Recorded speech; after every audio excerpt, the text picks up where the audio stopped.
God says He has a plan for each and every one of us, and the plan for New Hope is now being realized.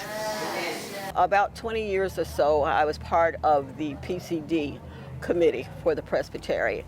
They were talking about a fund called St. John's Compton, and the phrase Black Fund came up, and I raised my hand. I said, Black Fund?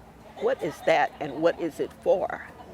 And it was for an ethnic minority, particularly African American church. After hearing that, I cried all the way home because I needed to tell my husband about it, because we had been told that that would never happen in Orange County. Now, I think that was pretty progressive, but it was also during the civil rights movement. So they were in that advocating for equity and for change. And so that was their dream. So the money was put aside, and somehow the money was forgotten until 2001. And it took almost 7 years of them praying and establishing the research and doing the demographics and determining that this is God's call and this is our aim to see it happen. So in 2007, when I was telling God, I don't feel like I matter, they came around and asked if I would be considered or think about helping to plant this church. It was my privilege to take them through the exercise of selecting a name. And so we went through that exercise, and it generated quite a number of choices. And New Hope was one of those choices. You might be confused as to which denomination you're experiencing right now, but this is our church. We love it. There is no congregation like this congregation in all of Orange County.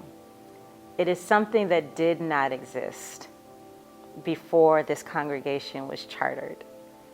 And to be able to step into the unknown with such faith, such hope, is an example for the entire church, not just the Presbyterian Church USA, but the entire church. New Hope has always been a beacon in the community.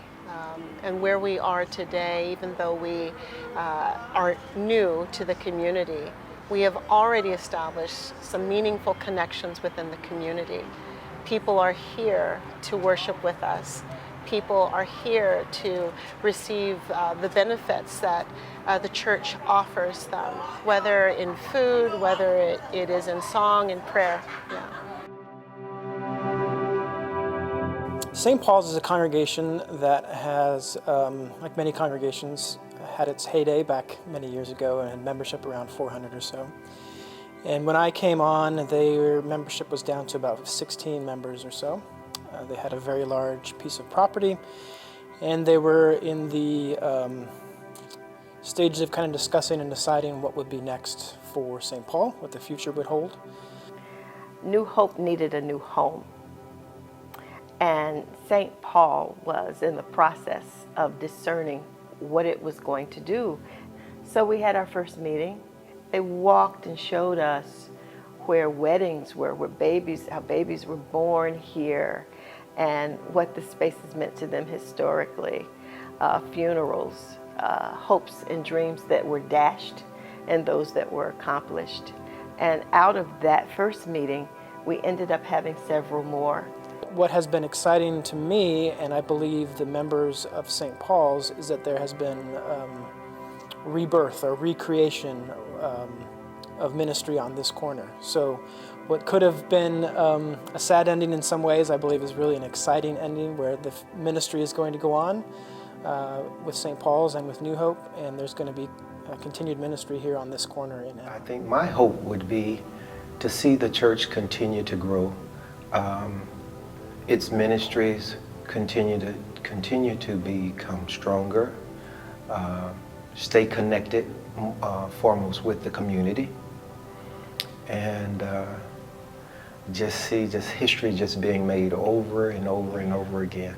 Once the flooring or the old tile was removed and it was just the bare top with the concrete, Janetta thought it would be a great idea to have not only church members, but friends that have come through, supporters of New Hope, as well as some of the construction workers, to share their thoughts.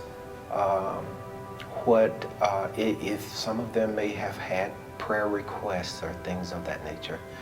One day, nothing on the concrete, and the next day, the concrete was just full with signatures. I think it's so significant to know that when we walk on this floor, we walk on people's hopes, Yes. their desires for the church and what it will be. I did not know that the ministry that I've been called into, its history, its struggle, its joys, everything about it could be captured in one image. So it chokes me up because it speaks to the life that I've been called into in some very poignant and personal ways. So the You Matter logo, branding, if you will, of New Hope is really a personal testimony that has captured the heart of New Hope Church. So it's a part of our culture, our values, to tell people that they matter and to live it out when we journey together in this place. So it began with my friendship with Pastor Chinetta, actually. We are sorority sisters. We are African American clergy women in a denomination that still has, in my estimation, too few. And so we bonded over those things. Now, stained glass is not my medium. I do visual arts and other media, so I had to lean on other stained glass artists to tell me what was possible. As we were trying to convey the role of music and the role of service in the history of the church, you come up with the drum and the loaf of bread, but the drum also looks like a chalice. So both of those elements together clearly communicate communion, but also music, also service. And not only that, but the hands were very important because this is a diverse church that is rooted in the African American church tradition. And so it was important to have hands that reflect who is here in the congregation. And so at any given time, you can look at the hands from a different angle and see them take on a different color. So they literally could be anybody's hands. And I think that's just so beautiful. I'm just impressed with this church. My gosh, talk about the Holy Spirit. I'm there almost like crying, like this church is alive. It is alive, and it has a lot of spirit, and it's going the right direction.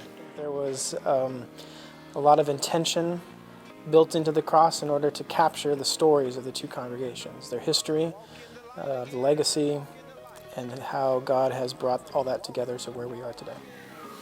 It speaks to our communion as a community. From Africa to Anaheim, we rejoice together in the goodness of God, going all the way up to a centerpiece where the Holy Spirit comes down.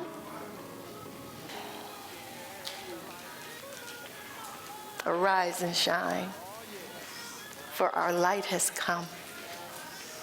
And it's a light that we have to keep carrying on for the destitute, for the prostitute, for the tax collector, for the motherless child, for you and for me. May the light that's here be a light that revs up a new spirit of hope in us.